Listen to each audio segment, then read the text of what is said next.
Come along with us while we stay another night at a different motel room again. Now, if you've been following us for a while, you may know we are a family of 7 that is currently homeless living in a motel room. The motel that we currently stay at has an extended stay policy where you stay for more than 28 days. You have to go stay at another one of their locations for a night. But did y'all just catch my baby? He always be giving me back kisses. I think it's just the sweetest thing and I had to mention it. Anyways, let's get back to it. So the manager of the place that we're staying at let us know, hey, you guys need to pop over to the other place for a night. Bring it on us kind of last minute if I do say so myself, but hey, we getting kind of good at this. This time I didn't forget the toothbrushes. That was like the first thing I grabbed because I did forget them last time and I deeply regretted that. Made sure to grab our Gobi lights, and yes, that's important, especially for our kiddo on the spectrum. It's actually the first thing we set up when we got to the other spot. We made sure to get that red light going. Immediately calmed all of the kids' auras. Also, Lord knows y'all like to troll on everything you can. You slow down the video to catch whatever you possibly can. So yes, the PS5 is in there. And guess what it got used for? Miss Rachel. More or less everything we grab is to make sure the kids are comfortable wherever we're at. Try to make sure we can create some kind of family-like environment wherever the freak we go, and we create resilience. And if you can't stand that, get up and go. Bye. Psst. Check out that view. That's a really nice fucking view, I ain't gonna lie. But it wasn't always that way for AG Tactical, I'll tell you that much. It was not always that way for AG Tactical. Let's rewind the clock back to 2019, 2020. It's the height of COVID. Everybody's suffering. Let's take it back there, right? I used to live in this little tiny studio apartment on Rampart Boulevard in Los Angeles. And to all my people who know Rampart Boulevard and certain, I think it was Rampart and 3rd. If anybody knows that intersection, you know there's a lot of gang violence, and it's just overall a miserable experience living there, right? But there was something that really stood out to me while I was living there, and this pertains to the story that we're going to talk about today.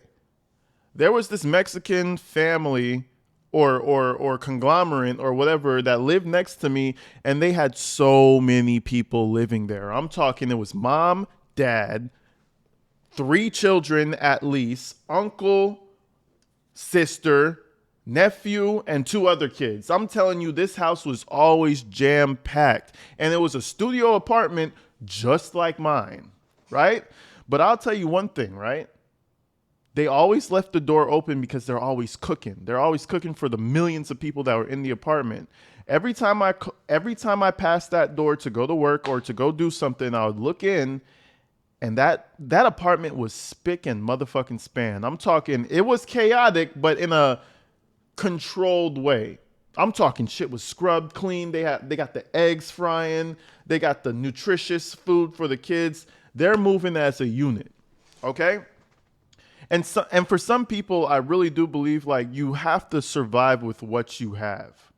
I don't know if they were immigrants or if they fell on bad times, but the biggest thing is when I looked into that house, it didn't see it. They were obviously poor, but it didn't seem like anyone was being neglected. And that's the biggest thing I want to talk about today. Because today, ladies and gentlemen, we explore a couple, a TikTok couple, a homeless TikTok couple living in a motel with 5 children.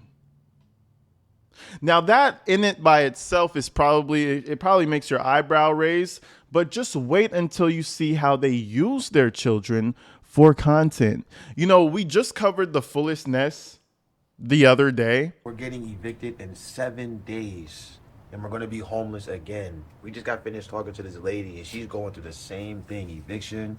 She got a kid, too. Like, it's hard out here. She don't know what to do, and that's what we trying to tell y'all. Like, we don't have the money right now. We can't afford paying $4,000, almost $5,000. It comes down to the court.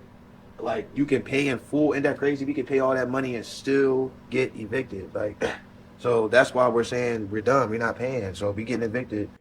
This is probably 1 degree worse than what the Fullest Nest is doing, because at least the Fullest Nest is just that that woman and her man. In this case, it's a woman and her man with 5 children who are just utterly hopeless. In this, they can't do nothing. And at the same time, this couple is using their children and their predicament for TikTok content. Holy fuck. We have entered a realm of existence to where social media runs the world, folks. And I mean, look at me. I'm on social media making videos, but I could never imagine exploiting my children for some damn views. But without further ado, you lovely people, let's go ahead and meet the resilient Jenkins, or whatever the fuck their name is. Let's check this thing out. So we've already seen the clip at the beginning where she's talking about how they move from motel to motel with their children. Honestly, CPS should come and swipe them kids away. To be real with you, right? We've already seen them moving from motel to motel. So after they already settle and they do everything they need to do to get into their new motel, she kind of shows you their routine. And she has something called Sunday Reset Day or something like that. And it's basically her just showing how disgusting her fucking house is and exploiting her kids to get some views on TikTok. Guys, we have entered a world where people do anything for some notoriety and some fame. It doesn't even have to be money. It does not have to be monetary. I do not think this couple is making that much money on TikTok. People will do anything just for a few fucking eyeballs, which is crazy. But let's go ahead and check this out. I'm going to have to leave it on mute because she plays some bullshit music in the background. Let's check it out. So she says, Sunday reset in our motel room with my daughter's music. And obviously we're not going to play it. So she's just cleaning, cleaning. But I do want to point one thing out, bro. I mean, look at this environment. I know you have kids. But this place is so fucking nasty that I don't even know what you're doing. Like, let's keep it real, right? Look at her. Look at the water.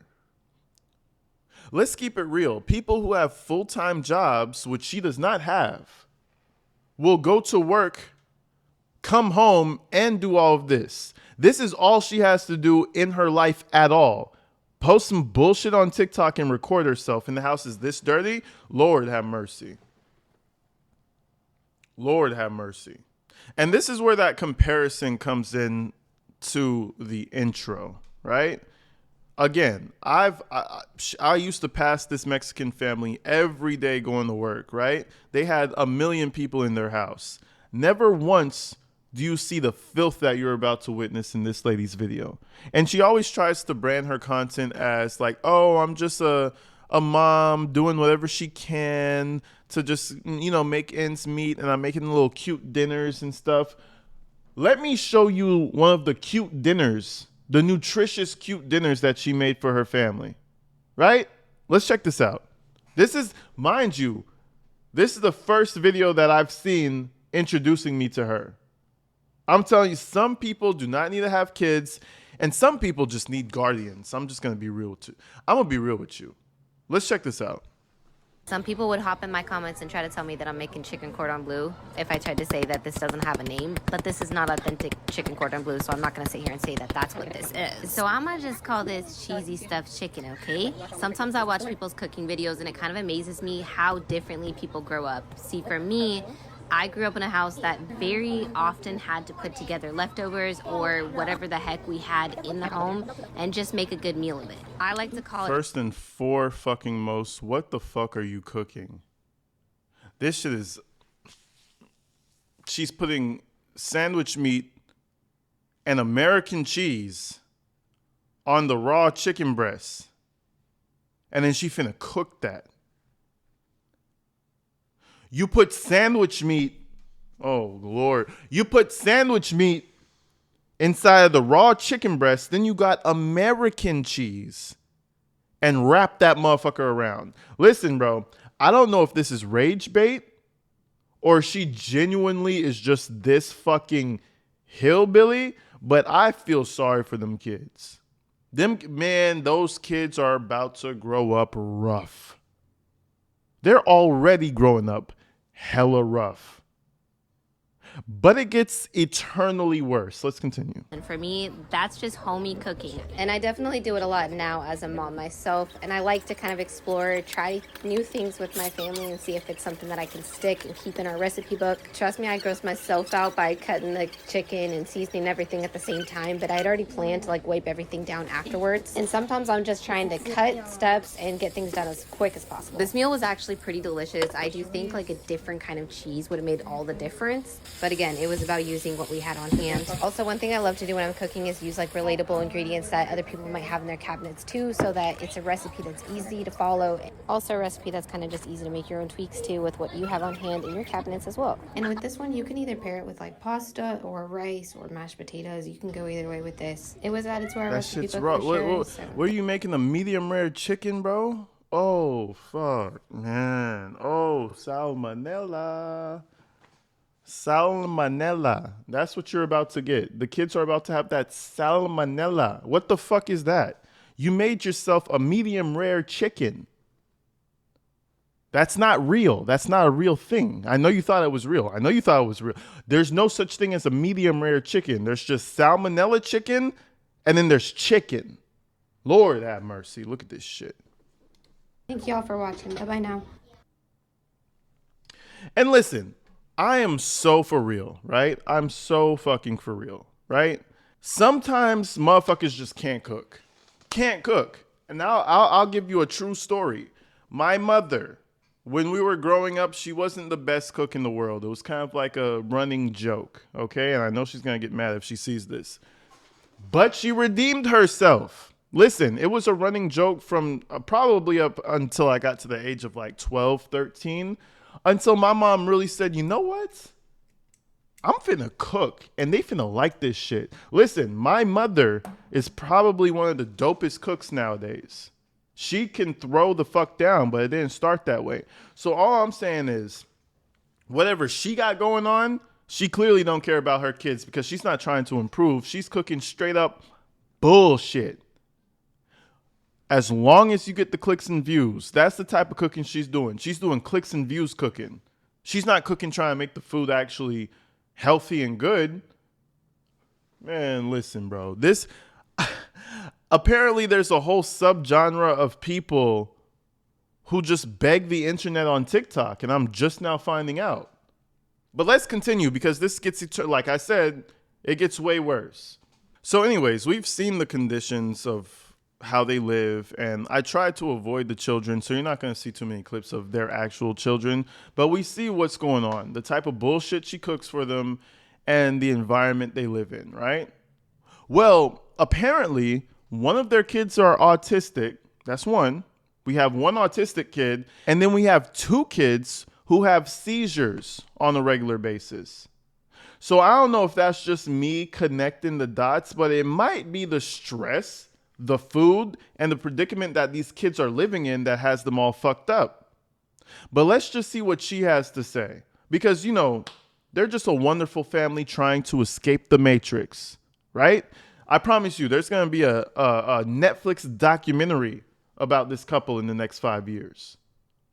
Let's see what she had to say about the, you know, the health issues that her kids have been experiencing.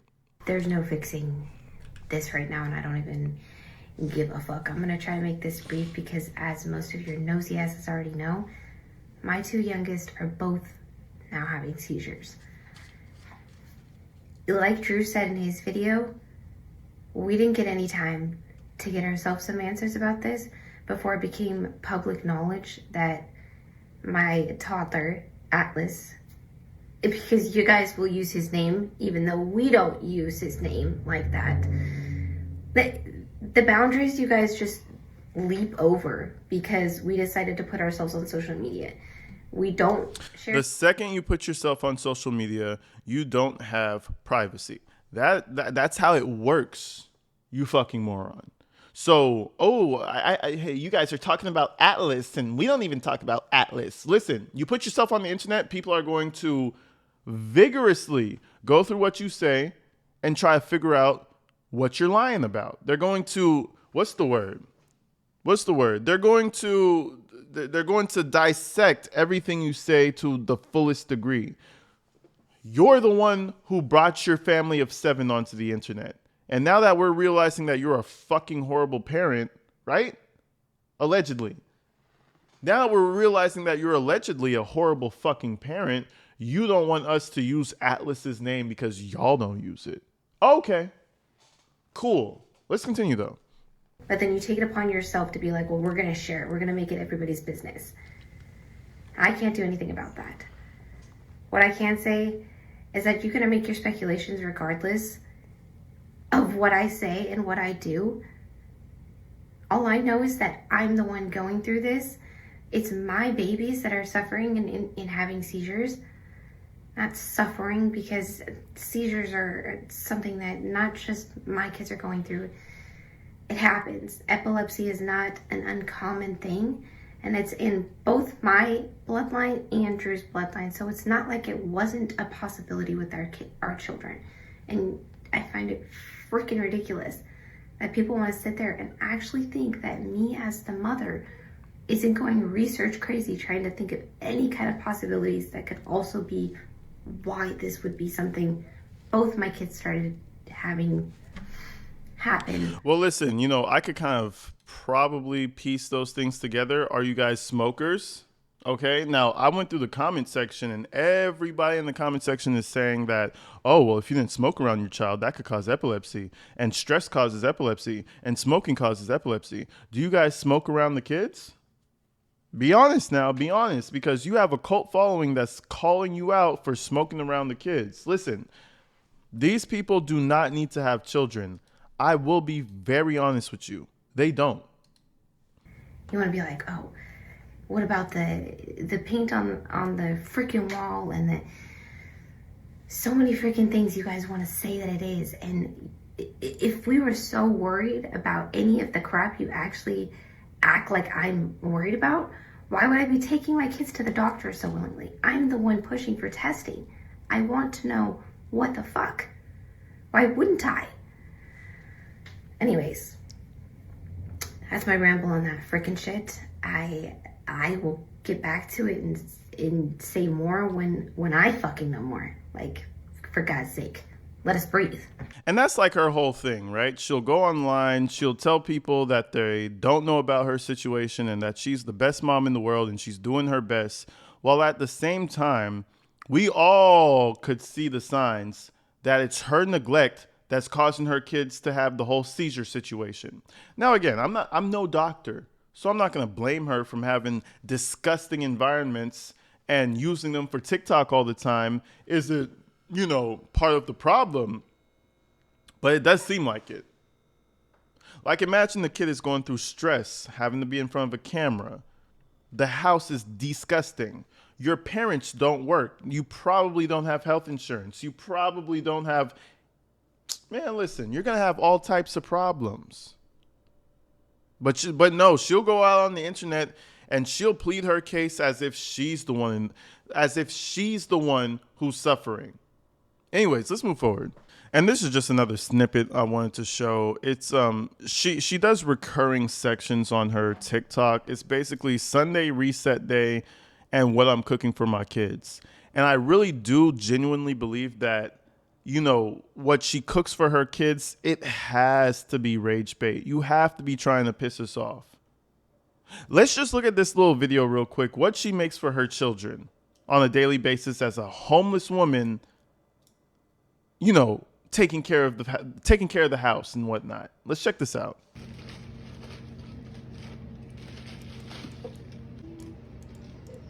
This was Tuesday evening. The kids asked for noodles for dinner. I just wanted them to eat some vegetables. Oh my God, bro.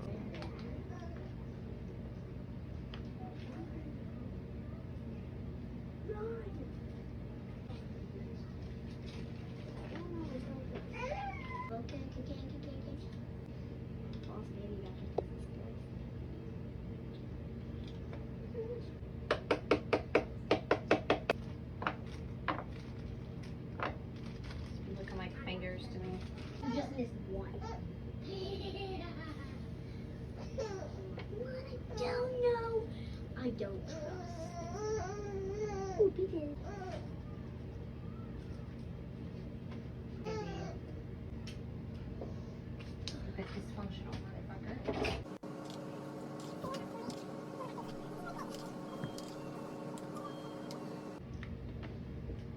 guess the theme of the dinner is orange. Is everything on yours orange? Me?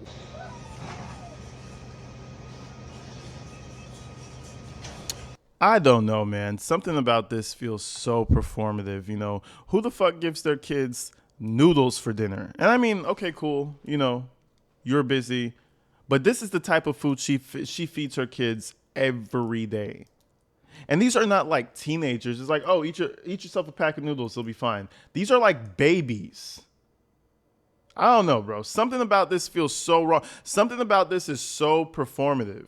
And it's because, you know, she has to get that camera and place it while she's doing it. And then she'll go sweep up around the kids' rooms. She'll have to put the camera up again. You know what I mean? Mind you, this is not even a home. This is a 1-bedroom motel. They don't work. I think all he does is play the PlayStation 5, and all she does is post on TikTok. So I guess you could kind of call TikTok her job. So, yo, listen, CPS needs to come for these people. But y'all let me know what you think in the comments. Let's push forward. And this is going to be the last thing I say about this ridiculous couple. She will actively record herself having arguments with her boyfriend, right? She will actively do this for content. And then she'll turn around and get in her car and ask people why they're so invested in their lives. Right? Oh, well, you guys follow too much and we just do this trying to be authentic.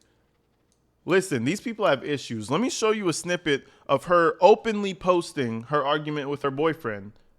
And then at the same time going to her new live and telling people that they need to lay off of them. Let's check this out. I know, but I don't like when you talk about how you wouldn't try to keep Day. It's hard to with everything going on. I don't know how I would manage everything. I'm not sure how to word this, but I'm just saying I try to be understanding and put in that perspective for you. But like your family, in the meantime, your lady's stressing trying to get dinner done with the toddler running around, the baby's crying, and the 10-year-old is the one taking care of the baby. She's stressed out. But I mean, listen, you know, they're talking about his ex and all this other stuff. These conversations are normal, but what's not normal is when you put a phone in front of you and record the argument. That's a little weird.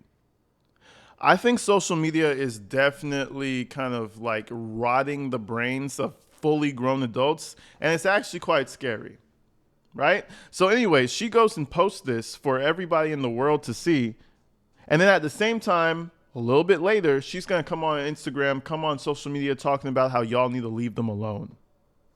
I get where other people are coming from, where they only want to share certain parts of their life online, where they're super particular, where it comes off almost kind of scripted. I get it to an extent, but I also feel like that just won't ever be me. I may get to a point where you feel like my content, oh, it's not what we originally started following you for, because like my life is going to keep changing, and I'm a normal person that changes, that shares those changes, if that makes sense.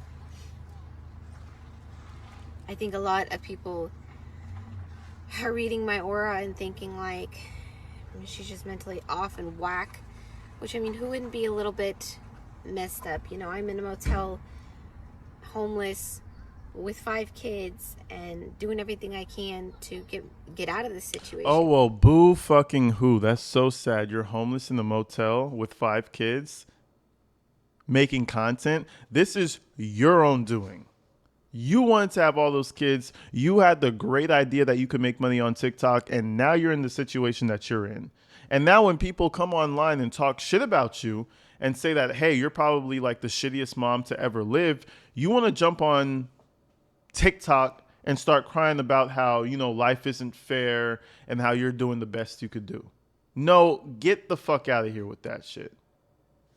It's overstimulating on a daily. I don't have a full oven, and for somebody who loves to cook, like, that's taking a little bit of myself. Let me pause that one more time. As someone who loves to cook, all you cook, ma'am, is bullshit. And I'm not even trying to shame you on your culinary skills. Everything you cook is absolute garbage. So you love to cook. You probably need to get a few more lessons. Please and thank you. Person, like how I like to express myself away from me. And, you know, I want to make some biscuits when I want to. I want to make some cookies, a pie, whatever. And we'll get there. But I do think about people that I admire, people I look up to, even just other content creators, or like, I don't know, you see movie stars pop up on your algorithm, you think you don't pop up on theirs. I'd be thinking about, man, does that lady from Father the Bride see my crap? But then I think to myself, no offense, but these people play make-believe for a living. I'm just sharing the real, the raw, the ugly, the things that normal humans go through and that people seem to be uncomfortable sharing for I'm not sure what, but I'm not. And it's okay if you think that I sound crazy. And this is the problem. This is the problem. I don't know when this generation lost their shame, when they lost their privacy. Listen, I know there's money behind it, but you need to think about the big picture. Your kids, posting them online, doing the outrageous shit that you do, being bums on the internet. You think that's a good thing? You think that's just you being your true authentic self and this is just what I do. I just share myself with the rest of the world. It's just who I am. No, you're grifting for money. And you don't like it when people realize that and start calling you out for it. That's what this really is. Oh, well, I'm just being my authentic self. You know, there are many people in the world who are just like me. Well, those people need to get their kids taken away too.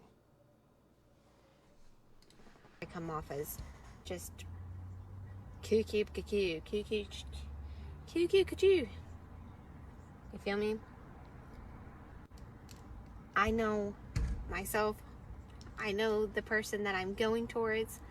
And I know that this is just a rough patch in my life, but I'm not going to just share it as butterflies and roses because, and that's another thing is like, if I would be glamorizing my current situation, like some people love to say, you wouldn't be seeing this mental up and down because I would be hiding it. I would be denying it, but I'm not denying it. This has been a rough. So that's pretty much it, man. You guys let me know if you think they're on drugs or not, because it's very possible. You know what I mean? But this is definitely a rabbit hole that I dropped into after covering the fullest nest. And there's probably a lot more people out here like this. But until then, folks, I'm going to keep it real with y'all. Y'all keep it real with me. I'm going to be back real soon. I'm out of here. Peace.